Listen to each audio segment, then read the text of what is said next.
So I just did a first aid course. Got this to prove it. I think it's important. Everyone does a first aid course, but even going to a new country, because there's different,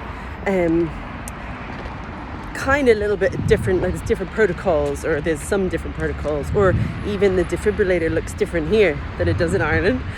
So when you move to a new country, maybe it's a good idea to do a first aid course if you haven't already, but even to upskill. Everyone needs to do this. I feel like first aid needs to be taught in school, as well as meditation, yoga, dance, art. They should get rid of all the other subjects and just focus on communication. So languages is important, communication with people, first aid is important, meditation is important for our mind, helping people manage their stress, breathing, but yoga is important to your mind-body connection, dance is important for processing, as well as movement and coordination. Art is important for expression, music is very important as well. Anyway, first aid course. So the things I've learned here that I didn't learn in Ireland. Okay, so we have snake bites, we have spider bites here, even marine fish in the water, they're dangerous.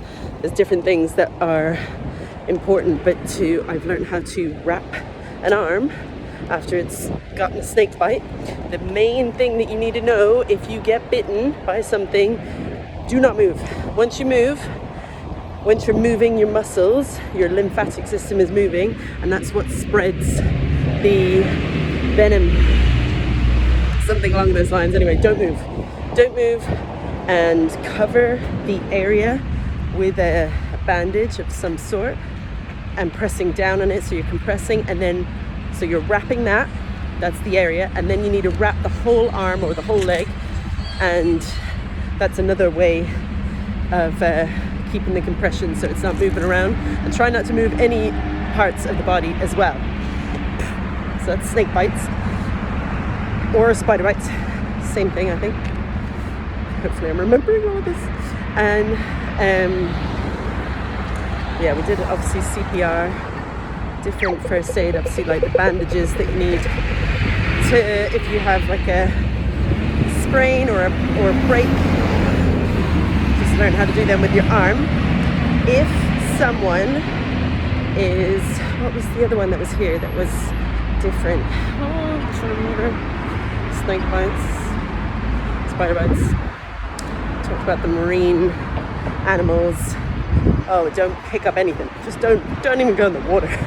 Don't even go in the water. There's too many things that can bite you. There's two main things. There's that octopus that with the blue rings on. Don't go near that. And then there's, oh my god, that's a cool car.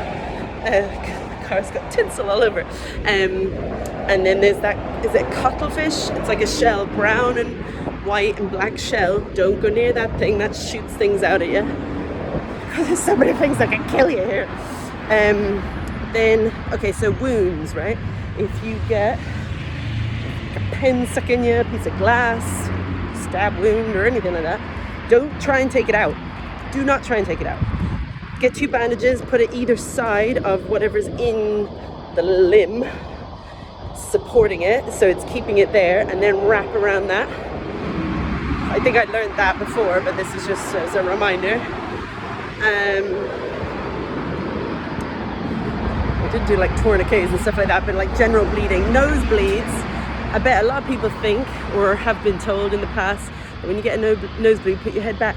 Do not put your head back, because the blood can come down your throat and you can choke. So you need to hold on to the squishy bit underneath the bone and tilt forward. If your nosebleed is not stopped after 10 minutes, and especially if it's not stopped after 20 minutes, go to the hospital. It should have stopped after 20 minutes. Inhalers.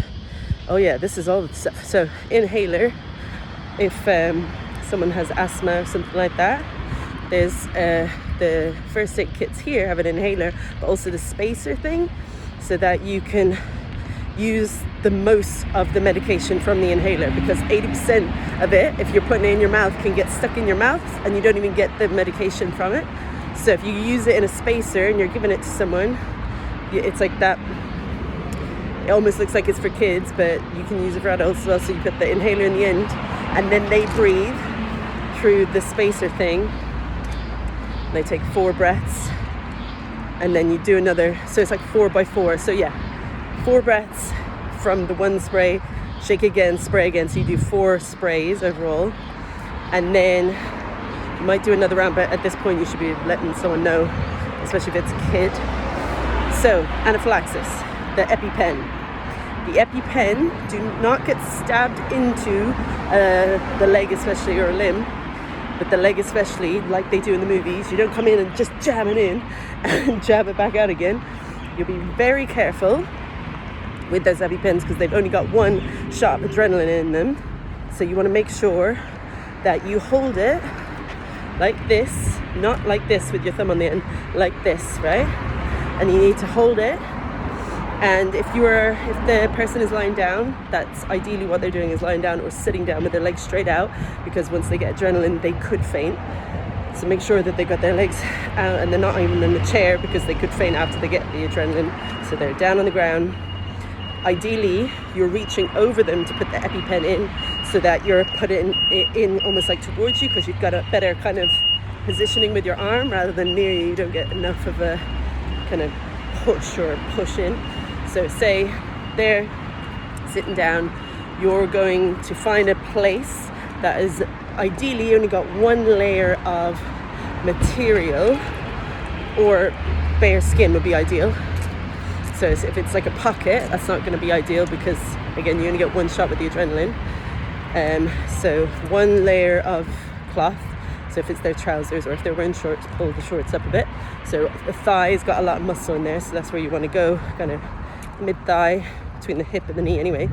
And when you're going for it, you don't jab like they do in the movies. You want to find a spot, and you want to make sure your thumb's not on the top, so that you're holding on, and you click it, so you make that noise so it clicks in, and you're going to hold it for a minimum of 3 seconds. 3, 2, 1, 3 to 5 seconds ideally. And then you want to take it out the same way, because it's got a needle in it, so you don't want to bend the needle. So you want to make sure you take it out the way that you've kind of pushed it in.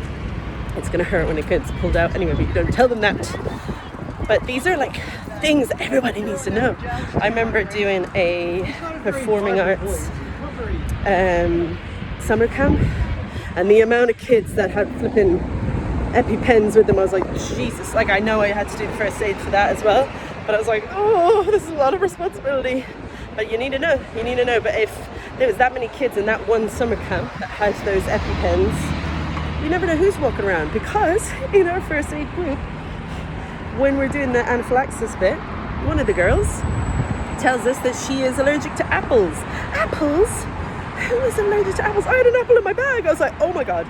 And she said she didn't know she was allergic to apples until 3 years ago. And now she's supposed to have an EpiPen, and she didn't even bring it with her. And we're like, oh my God, what the heck? You're an adult, you should be walking around with this flipping EpiPen. Apples. And I had an apple in my bag. I was like, this is so scary. I have like something in my bag that could like potentially kill you. Oh my gosh. So anyway, first aid course, very important. Everyone should do it. If you haven't got it done, get booked into it now. This one cost me $100, but absolutely worth it. Best Christmas present I've ever given myself.